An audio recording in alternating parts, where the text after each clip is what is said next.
it's time for tonight's roundtable segment. Tonight we have the rare two-guest roundtable. Ron the Show Hewley, Carrington Harrison, both members of the 610 Sports Radio team, and they are here with us tonight. Guys, thank you so much for joining us. We're going to talk a little Chiefs here today. They're on the road against Denver tomorrow night.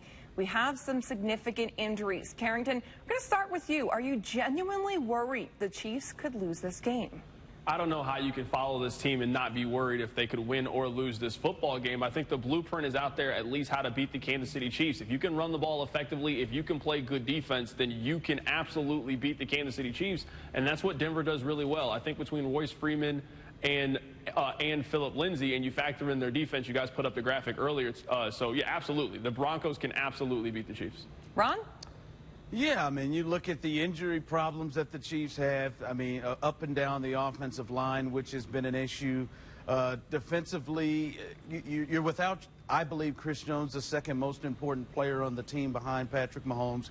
He's out. The Bashaud Breeland pop-up as questionable is humongous, because now you're looking at Charvarius Ward as your lead corner with Claiborne, who just got here, and I don't even know, Rashawn Fit. I heard Carrington say he's got as many snaps defensively as Tom Brady has rings this year, and 6. So the injury issue is the most concerning thing, and crazy things happen in division games and on the road in Denver, really a tough place to play.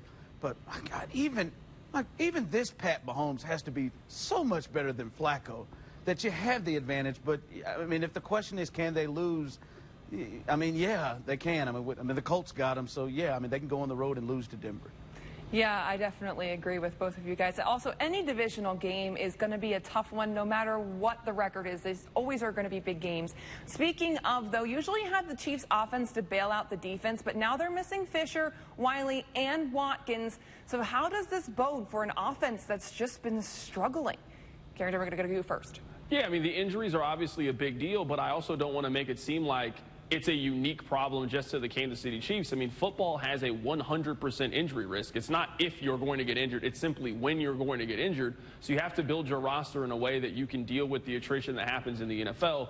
But also, you do have to acknowledge that the injuries have a factor on the team. At some point, to me, the Chiefs have to get back to basics offensively, and they simply have to ask themselves the question, other than Patrick Mahomes being great, what do we do really well? Like, what can we hang our hat on? What can we consistently do at a high level, other than Mahomes go be one of the 5 greatest quarterbacks we've ever seen in the NFL? I still think he's a great quarterback, but he hasn't been that MVP, and Mahomes just can't be the Band-Aid for all the Chiefs' problems. Ron, your thoughts? Yeah, I mean, listen, sometimes when you're in a tough stretch like the Chiefs are right now, the game is about dudes. And do you got some dudes? And sometimes you need your dudes to come and go. And this game tomorrow, right now, with everything, all the can this game get here? Because it feels like something bad is going to happen. There's so much negativity surrounding this team since the game started. It felt like against the Colts. No good news except for Tyreek returning. But let's remember, you got dudes. Patrick Mahomes, if he's out there, they're not sitting him in practice. He's at 80% or so. He is the dude in the league. Travis Kelce is a star. Tyreek Hill is a dude. Tyrann Mathieu is a dude. Those guys have to come out and lift their team and be the stars that they are, because tomorrow's game has to be about your dudes stepping up. Just guys being dudes. Did you mean to make a Stevie Addazio Boston College reference there, or no? I don't know. I just like to say dudes. Well, y'all on the same page. Guys being dudes. Anyway, Patrick Mahomes hasn't been throwing out astronomical numbers that we're used to seeing. Obviously, for any other quarterback, his numbers would be just fine. But for Pat Mahomes, you know, he's not as electric as he used to be. Carrington, do you think other defenses have finally figured him out? No, I don't think that's a fair statement to say. I think we have to keep it in perspective. Last year, Mahomes had one of the 5 best seasons we've seen in the history of the NFL. That can't be the benchmark every single year, that you have to throw for 5,000 yards and 50 touchdowns. And if you don't do that, we question if defenses have figured you out. Someone really smart on Twitter said this, that great offenses in the history of the NFL don't get stopped. Injuries happened and guys either change teams, but it's not like people figured out the 99 Rams, something changed. It's not like people figured out the undefeated New England Patriots. Brady didn't play the next season. So it's not that I think that teams have figured out what the Chiefs do well offensively. Sammy Watkins hasn't played the last couple of weeks. Eric Fisher hasn't played. They lost Kareem Hunt. Their parts are just different. I don't think Mahomes is. Carrington says the puzzle's not cracked yet. Ron, what say you? Well, I think it's a lot of things. I think the injuries obviously have something to do with it because so many parts. Your left tackle, Tyreek, and Sammy have been out. But I think we got to also understand the NFL gets credit. I mean, defenses now had 20 games of tape on this defense and Patrick Mahomes. And I think we have to be honest. The last 3 weeks, I know there's injury a part of it, but these teams have developed a game plan on how they're covering them. And that has been a big part of it. Like Travis Kelce after the Colts said, it took us a quarter to realize they were in man defense, and it was hard for us to adjust. 3 teams in a row have played the same exact defensive style, very similar to what the Patriots did in the playoff game when they shut this offense out for no points in that game in the first half, and teams have done it. So, yes, the injuries have something to do with, and I don't think mechanics-wise Mahomes has been as consistent as he was last year. Probably some of that to do with the injury, but some of these defenses have gotten better. We see this all the time when defenses get taped. You don't stop them. Carrington's right. You don't stop offenses, but you can slow them down, and we have to acknowledge this strategy that teams and defenses are going with, man-to-man coverage with safeties in the back end and help and rushing forward, has been something that has helped slow this offense down. Well, you guys both touched on it. Injuries. Sammy Watkins is injured yet again. Is it worth giving him up to get another major defensive player for this team? Carrington? So out of the 23 possible games that Sammy Watkins has been under contract for with the Kansas City Chiefs, he has been healthy for 12 of those kind of games. You know that saying that, like, you get what you pay for? The Chiefs paid for an underperforming, underwhelming, often injured wide receiver. Shockingly, in return, they got exactly what they paid for. They used to say he was made of glass in Buffalo, so I feel you on this. Yeah, so, like, if you're a team that has a major defensive piece, would you trade for Sammy Watkins? So, I mean, the answer is like a very simple no. Ron? Listen, that was right in Carrington's wheelhouse. I mean, I knew he was coming to swing for the fences. See, you all said they called him Mr. Glass in Buffalo. On our show in Vern, we call him Tenderfoot. We call him Tenderfoot because there's something always wrong with his foot.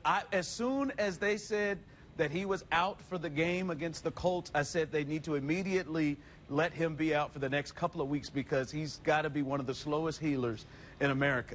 No, I mean, I think there is going to be a team stupid enough to do it. I really do. If he comes back and plays together, people can't forget the Jacksonville game and what he did in that game. Now, he hadn't scored a touchdown since. But people will remember that game, and this league has a lot of stupid teams. The Detroit Lions, they scream it. The Jets do really stupid things. The Raiders do. Somebody potentially could if he could come back and start playing. But if old Tenderfoot is out for another 5 weeks, it doesn't come back. Maybe that's. But if he comes back and puts up something, and Tyreek being out there in traffic is going to help him to have advantages in coverage, yeah, somebody could be stupid enough to do it. Carrington, do you kind of agree with that? Because obviously, I watched Sammy in Buffalo for a couple seasons, and this was the same type of injury plaguing over and over and over again, and you're kind of seeing a pattern here. Do you think somebody is going to be, as Ron said, dumb enough to take that on? I mean, the Chiefs were. I mean, I don't know what else to say. They said he's worth more than sometimes I think that these NFL teams don't have access to Google. Like, you can go on Google and see, all right, these were the available games that he was available for. He was unavailable for these. What's the likely scenario with us?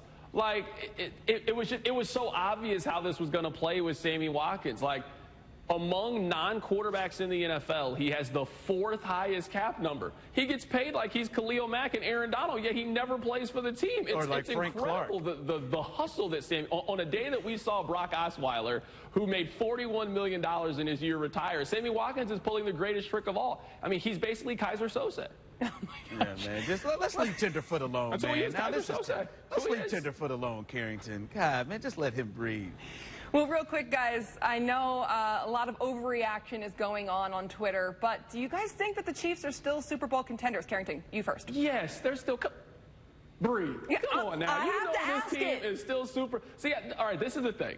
I think for so long after the AFC Championship game, Kansas City convinced themselves that they actually made the Super Bowl when the Patriots actually made. Like, I watched the game. I know if the coin toss would have been different or the interception was different, but I'm telling you, they lost.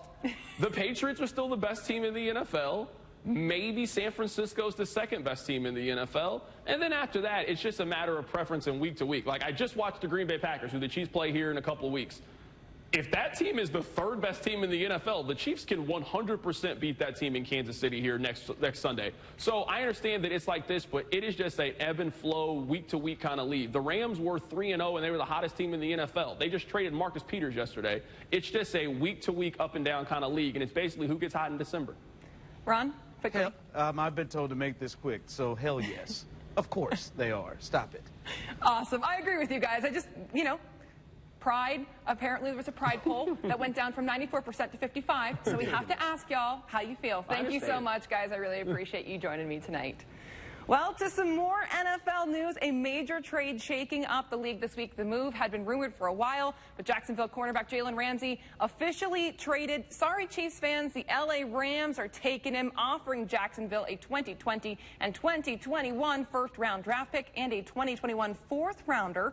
It came just hours after the Rams traded former Chief Marcus Peters away to Baltimore. Well, there's been plenty of drama in recent weeks surrounding a potential Ramsey trade after he got into a sideline altercation with the Jags head coach during their second game against the Texans. In the following weeks, he told the Jags he wanted to be traded. Then he missed